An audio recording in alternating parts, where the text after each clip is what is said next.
Hashem Naaseh v'Natziach. It's the season of Pesach, and we wanted to talk about SHMURA matzah, machine-made versus handmade. I saw in Ralph's, inflation is really a serious thing, and the joke goes, why do they call it the bread of the poor? Because it makes you poor if you have a big family. I saw the Ralph's, the main biggest grocery store chain here in Southern California. Kroger is one of the biggest in the world. Their hand matzah box was $38. So the question is that we know that really from the Torah law, there's three things we have to eat the night of the Seder, Pesach. One of them is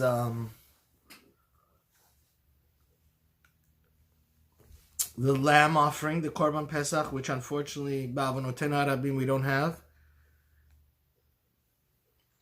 Mara also nowadays is rabbinic only. So the only thing, and obviously the four, that everybody knows is elementary. The 4 cups are also Derabanan. So one of the most important rules I want to teach all my audience is that, not God forbid to discount the rabbinical laws, but we have to put extra meticulousness and carefulness and deliberation on the Torah law, right? Because that creates the most important tikkun. So today's shir is, and this is honestly the whole reason I started this series. Modern halacha doesn't mean chas v'shalom modern orthodoxy or looking for lenient opinions in halacha.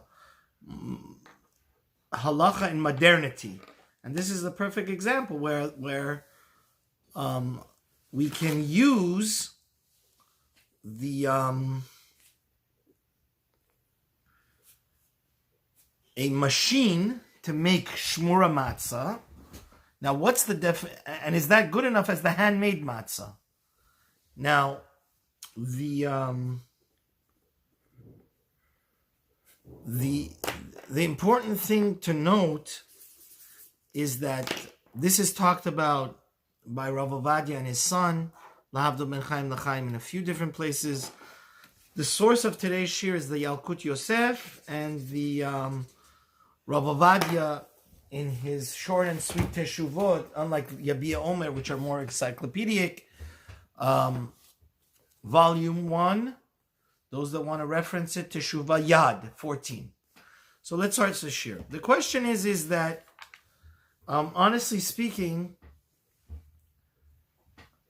it's sad, but people have many children, and can one substitute, use modern technology to his advantage and use a machine-made shmura matzah the 2 nights of the Seder?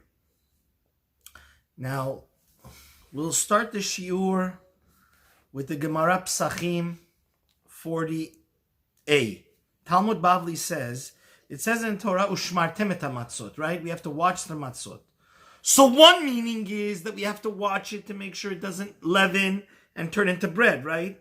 You have to make it within 18 minutes so it stays humble and, right, low grade, not like a pancake, like a cracker, rather than fluffy, right? But another mitzvah is that, and this is something we have to teach, because in Iran they weren't so aware of it. The matzahs that we use the night of the Seder, it comes from a special wheat, shmura wheat. This wheat, from the time they cut it, they make sure it doesn't get soaked in water, right? They watch it. Now, Rav Achia Goyen says that not only do we need to watch this special matzah that's actually looks round, right? Now, the way to know the difference, obviously, between the handmade shmura is obviously, it says it on the box, but another giveaway versus the machine made is the shape is. The machine made is always square, and the handmade is round. Now, very simply speaking, the She'iltos says that she'im lasha ta'isa chereshot v'katan. Not only does the ingredients, the raw material, which is the wheat, need to be watched, has an extra meticulousness that it's watched from the time we cut it from the ground, that it shouldn't, from when we cut it, we're cutting it for the sake to make matzah, and it shouldn't get soaked and wet, right? But also when we knead it, if it's needed by somebody that's incompetent, like a child or somebody that doesn't have the mental capacity, right? Somebody that's somebody that is mentally incompetent, mentally challenged. She doesn't have any, idea of what he's doing, what a mitzvah is, which is called a shoteh. He's crazy. Or a cheresh, somebody that in the olden days, and unfortunately now, the people that were deaf and mute didn't have any understanding weren't able to learn. So if those people go ahead and bake the matzah and knead it, even if they just knead it, even if it's actually put into the oven by a Jew, we cannot use it for the night of the Seder, right? Because the kneading, when you mix the water and the flour, even from then, before you do it, and this is one of the reasons why SHMURA matzah is so expensive, is the whole process is done by Jews, right? It's watched over. It has a special supervision from the time it's cut, that water shouldn't hit the raw flour, right? And when it's kneaded, before they start mixing the flour and the water, what do? They say l'shem matzahs mitzvah. This is made for the glorious night of Passover, right? That we remember that we're cooking it for the sake of matzah. The Rashba says the same thing. So this is a very high standard, by the way. It's saying even if it was put in the oven for the sake of thing, even when you mix the flour and water, it wasn't somebody that didn't have the mental capacity to understand, the mental IQ to understand why this is for the sake of Passover mitzvahs that Hashem had commanded us, that took it out of Egypt. It's not allowed. So the Rashba says the same thing, that we're not Yotzeh. This is a Torah law from Mushmatim and Tzamatzot. Lefichach im lashu chereshot v'katan. He says, and the Rashba even says something even more important. He says, even if it's under the supervision of a rabbi or somebody that has the mental capacity to understand what he's doing, right? Not somebody that's mentally challenged, or like a kid that doesn't have full understanding, right? It still doesn't help, which means there's certain other things that the actual action doesn't need to be done by an adult, somebody that's bar and bat mitzvah and mentally competent. As long as somebody's supervising over them and making sure that the child or the person that's kind of like doesn't know what they're doing, you guide them, that's good enough. But by matzah, is it good enough, the Rashba says? No. So even if it's under the auspicious and the supervision of a adult person, it doesn't work. Now, this same thing is said by the Rashba and the Gemara in Chulin, the Ravya and the Magid Mishnah, and the Shulchan Aruch actually paskins like this. In chapter Orach Chaim 460, that the matzah, so under halacha, everybody agrees, the matzah that we use for the night of Seder, especially the first night, because we know the second night is only rabbinic also. That's why I want to say my own 2 cents at the end of this year, that it could be the machine made for those that want to use it on the second night. Maybe there's a more leniency, right? Now, so according to this, we should reject the box square matzah because a robot, right, doesn't have the robot should be like a person that's mentally incompetent, right? It's not that we're chas v'shalom discriminating against anybody, right? But mitzvot tzrichot kavana. There has to be a certain intention when you do the mitzvah. Since when you bake the matzah, it has 3 steps, right? When we bake the shmura matzah, first you mix the wheat and the flour with water. That has to be for the sake of the mitzvah of making matzah for the night of Passover. You flatten it, and then you bake it. All 3 of these steps have to be done with a certain intention. Now, last time I knew, even now that we're getting to the age of AI, right? It's a fascinating thing. Can a machine replace a human? But if the machine-made matzah is automatic, right? Somebody presses a button and the whole apparatus machine starts. It should seem on the surface that it's similar to what the chereshot of a katan, right? The people that are mentally incompetent, which are disqualified. And that is the opinion of Rav Shlomo Kuger, the Ha'elef Lacha Shlomo, one of the most prestigious of the Achronim. This already started, a few generations ago. This machlokis of machine versus. Rav Shlomo Kuger says that you could only use the round hand-made matzahs. A robot, a machine cannot replace a human because it just doesn't have the intention. Now, so we're saying the netziv. So the difference is the intention? Yeah, the intention. Lishma. Yeah. Now we'll see that there's 5 major poskim that argue on this. But let's go step by step. Now, the Netziv in the Emek HaSheila, the great Volozhiner, the last Rosh Hashiva of Volozhin, the Netziv, he brings from the Chemed Moshe that the question is, does one have to verbalize and actually go ahead and say, hello, I am cooking this matzah. Like, let's say I'm a baker, right, in the matzah factory. Do I actually have to verbalize and say out loud proclaim to the whole world that I'm saying this, cooking this, starting this baking process of matzah for the sake of mitzvah, matzah's mitzvah, or no? Or can we assume that, hey, I'm in like a level 5 security, they wear special caps and they wear, it's a whole thing. Like you go through a whole, you go head to toe cover and you go through all this training and they drill it into your head. So the question, just another thing that we have to bring out is that can we assume that even if you don't proactively verbalize and say, hello, proclaim to the whole world that I'm cooking this for the sake of Masa's mitzvah, would that be sufficient and say that stam, right? It's a given.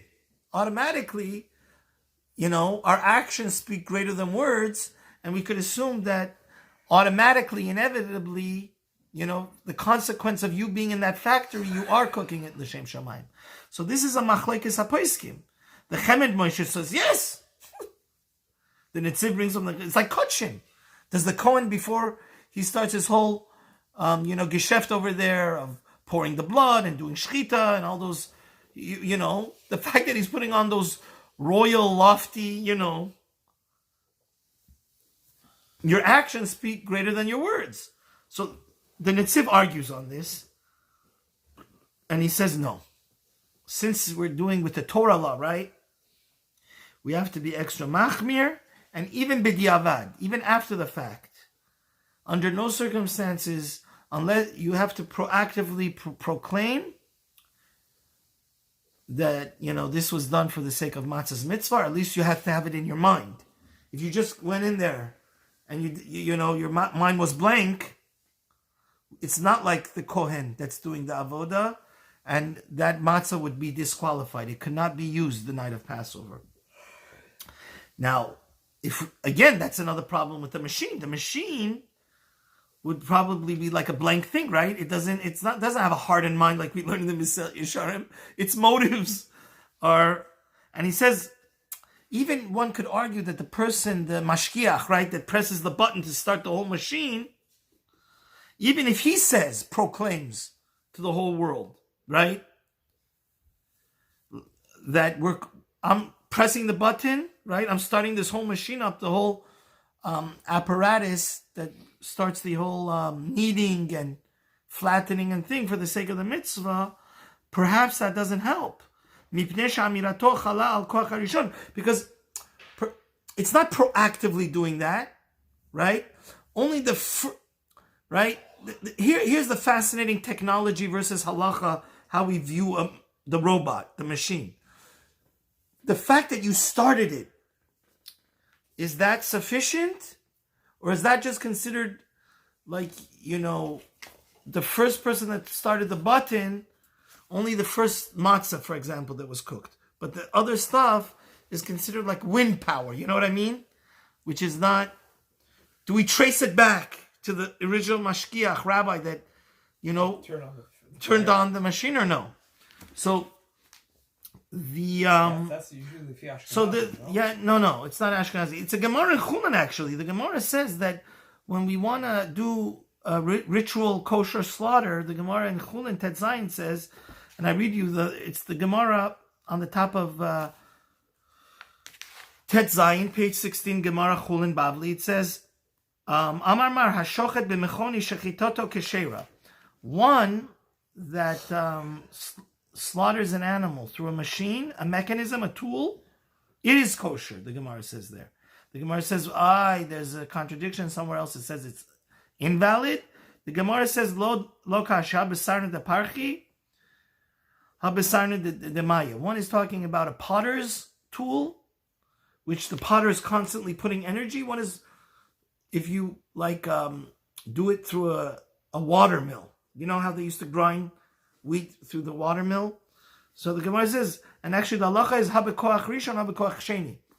If you have a machine that does shchita to cut like the head of the chicken off, the Gemara here only says, once you pour the water into the machine, only the first time it cuts the head off.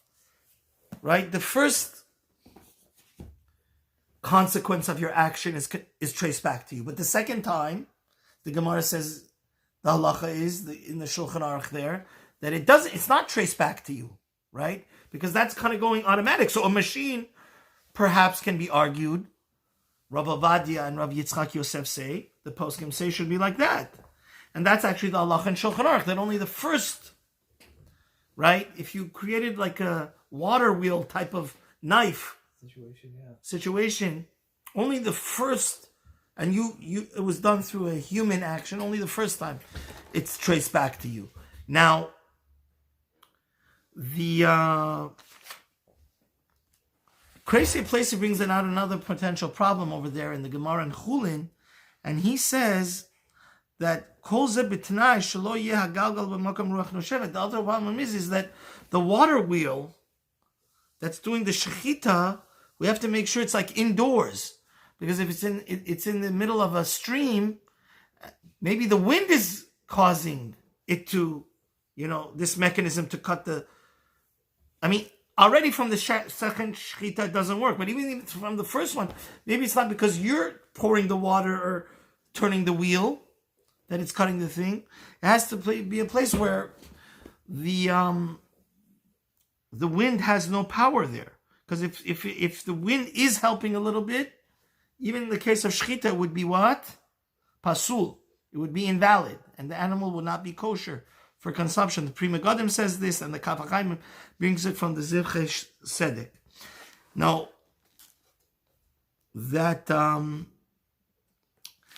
another potential with this robot, with the machine.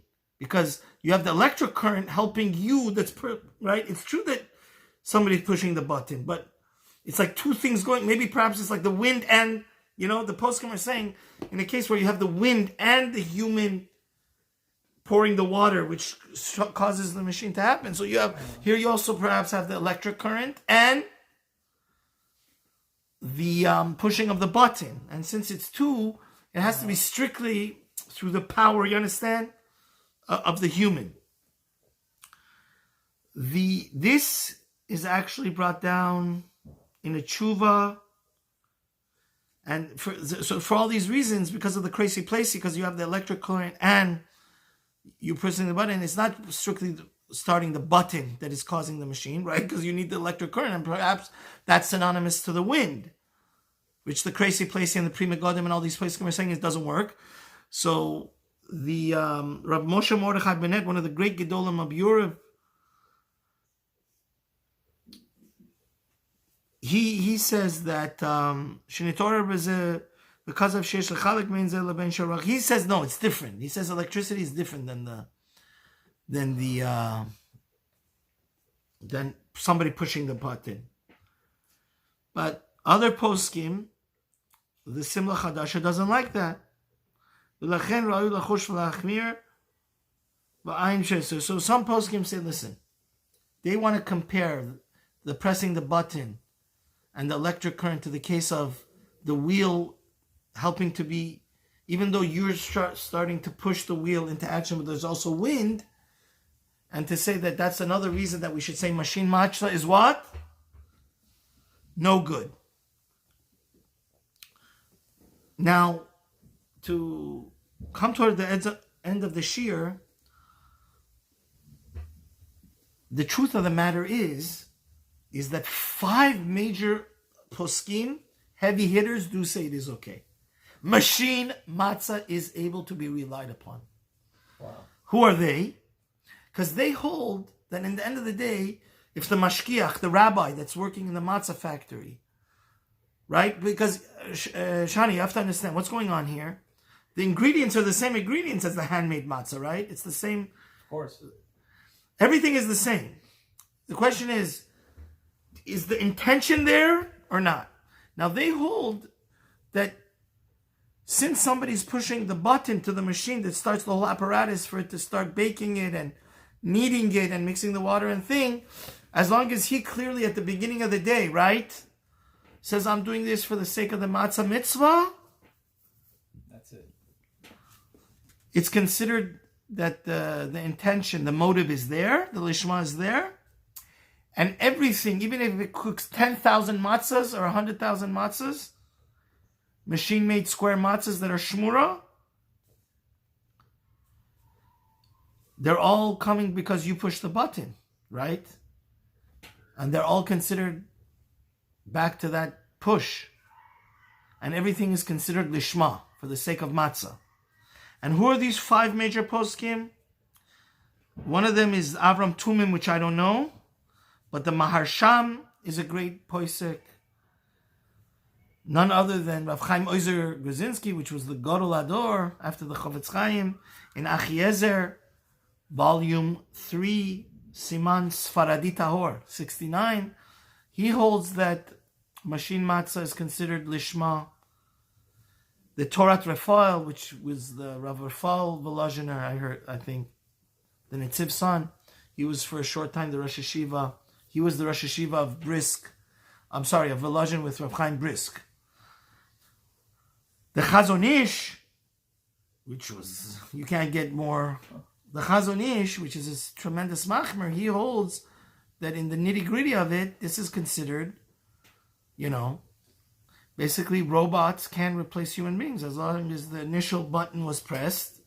And none other than the Har Tzvi, Rav Tzvi Pesach Prank, which was the chief rabbi, Ashkenazi rabbi of Jerusalem, which was a mentor of Rav Avadia. He's a Goyen Adir, right? He was a tremendous, He was a mentor of Chacham Avadia? Yeah. Rav Avadia learned in his Koilel, and he himself is Shal Shuvas Har Tzvi. He has a lot of Sfarim. He's a great, great Gaon. So you have all of these people. And just to finish it off, the Minchas Chinuch, which is a Lamder Sefer, he's not so happy with it. With the machine. Why? Because he says there's a concept in the Gemara Chagiga, Daf Chav, that says something that's not under a human being's jurisdiction, Ein Adam Mishamer Ma Shabiyat Chaver. Something that's in your friend's hand, you cannot watch over it. But Rav Yitzhak Yosef rejects this and says maybe that's because if something is in your hand, so you have a motive, right? You have das, you have knowledge, and I have knowledge. So I can't, right? Once you've taken the thing out of my hands, you've kind of hijacked it, and you have a mind of your own. But a robot, right? A machine doesn't have a mind of its own, right? It's only so in the end of the day, I'll read for you what the Yalkut Yosef writes, then I'll read you what Ravadia writes. It seems that there's a little bit machlokes between the father and son, and then we'll write what the great Sephardic Chacham Ben Sion Abba Shaul writes. Here, Rabbi Yitzhak Yosef, so conclusion of our shiur is that he says the best ideal thing is to get the handmade matzah, because it is kind of, we explained in length that there's different, some want to compare it to the wheel and only the first thing, right? Ultimately the question is that by pushing the button, is it considered everything subsequently is because it's like you with your hand did it? Or is it considered like an automatic wheel, which in Shechita also, from the second and on, is considered, it had a mind of its own and the motive is not there, or maybe the wind, the electric current. So he says also you should get the best hashkacha, that the people that are cooking the matzah fear God and they're proficient in halacha, because we want to, like we just saw in the Mesilat Yesharim, right? We want the people that are cooking it to have what? The purest of all motives. But he says if you're stuck somewhere, right? Listen, desperate comes for desperate men, like during Corona. Or God forbid, you go to a Pesach program, a hurricane happens in Florida. There is no hand matzah. He says that you can be yotzeh with the machine-made ones, and you could even make a bracha, because in the end of the day, there are great, great heavy hitters like Rav Chaim Oizer and the Marsham and the Chazon Ish. I mean, who's greater than the Chazon Ish? I mean, the Chazon Ish is the architect of all the Torah in the world, in the Israel, right? Just like Rav Desser was the architect of all the Torah in England, and Rav Mendelovitz and Rav Aaron Kotler were the architects of all the Torah in America, right? These are very important people, Rav Chaim Oizer and the Chazon Ish. And the Har Tzvi, Rav Har Tzvi is a major Pesach that, a lot of people rely on his psakim, Rav Tzvi Pesach Frank. And he says you're even allowed to make a bracha, right? Because the night of Pesach we make al achilat matzah. And as long as it has a P and has a good hashkacha, Rav Yitzhak Yosef says it's fine. Now the issue here is that it's a nuanced thing that I discovered is that in the Yechav Dad, Rav Ovadia says a little bit different. Rav Yitzhak Yosef seems to think that this is bidiavad, right? To use the machine-made matzah. But Rav Ovadia says mitzvah min mufchar. If you want to do the mitzvah in the highest possible way, use the handmade matzah. Which it seems that from Rav Ovadia here at least. Now, you're more than welcome to email me at maorsm@gmail.com. If you're seeing Chazan Ovadia, I didn't have time to research there.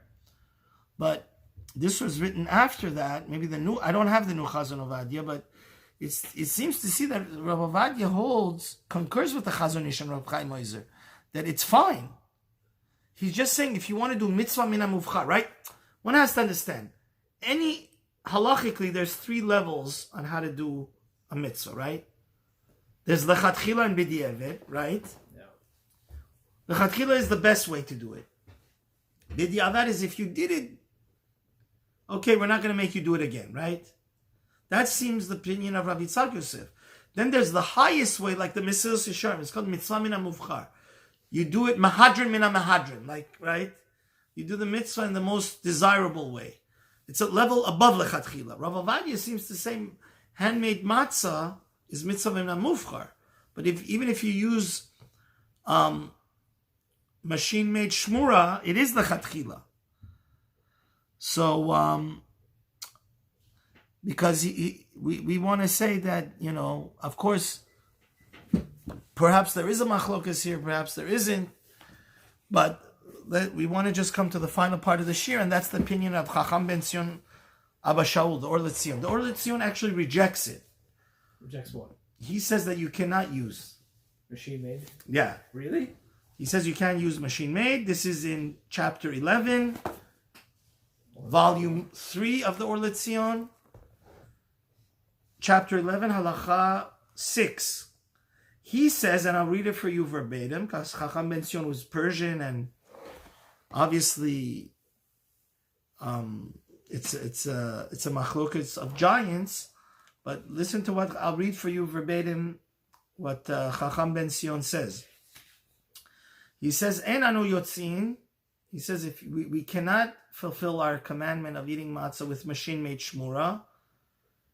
And he goes as far to say, he says, even if the kneading and flattening of the matzah was done by humans, if it was even put in the oven by a machine, or like a grill, they have special grill ovens for the matzah that's pushed by a button.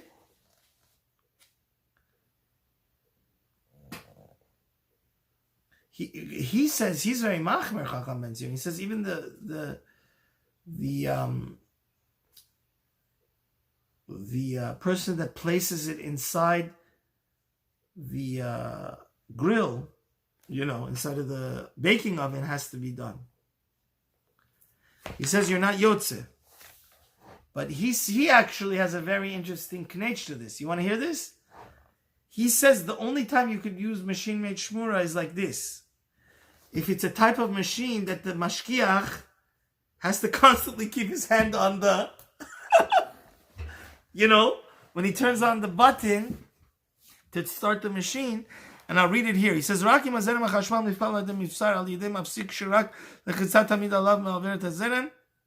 if the electric current is coming by you constantly keeping your hand on the button, then he says you could be yotze with such machine-made matzah. Be interesting. Somebody could email me if there's such matzah exists. Mikol makom im achal kazait echad mimatzah avodat yad yatsa b'diavad yitzir. He says, like, let's say you're honestly because it seems a lot of places it's double the price. Chacham Ben Sion, it seems, was aware of that the handmade is double the price of the shmura, or even triple. So he says, as long as you had one kazayit, right, 127 grams of the handmade, and the rest was machine made, you're also okay. Now let's say you only have one kazayit of the handmade. What should you use it for? Afikomen, because there's 3 times we have matzah. We have it by motzi matzah, korech, and afikomen. Yeah. So he says you should save it for afikomen, actually, the handmade. Makes sense. And then there you should say the bracha of al achilat matzah. And he says you can't say the bracha of achilat matzah on the machine made. But he says even by motzi matzah, when you're making the bracha on the matzah, take a small clip piece of what? The machine-made matzah. So just to summarize that, I just wanted to say that fascinating sefer I have, Or Halacha, he brings something very fascinating about the machine-made matzah. And that is that Rav Mazuz, the great posek of Rosh Hashiva and posek of Bnei Brak, Rosh Hashiva of Kisera Chamim, says there's another fundamental thing. He holds, since the machine matzah is much thicker, right? The handmade is usually much thinner. Yeah. The machine made is much thicker. Yeah. His opinion is that the handmade matzah, Rav Ovadia holds you need 27 grams. Like approximately 1/2 of a round matzah is like a kazayit. You understand? Yeah. Or 1/3 they say. Right? Between 1/3 and 1/4. You need 27 grams. Yeah.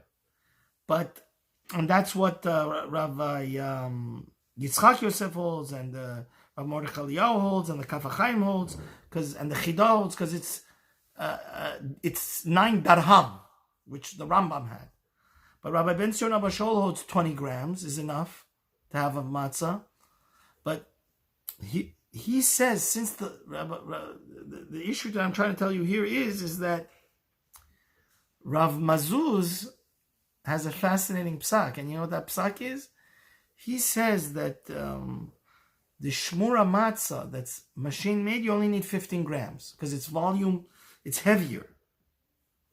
So that's another fascinating nafkamina. And I just wanted to finish off in defense of the machine-made matzah that actually Breuer, the German Jews, which are kind of perfectionists and they're very on time. Everybody knows the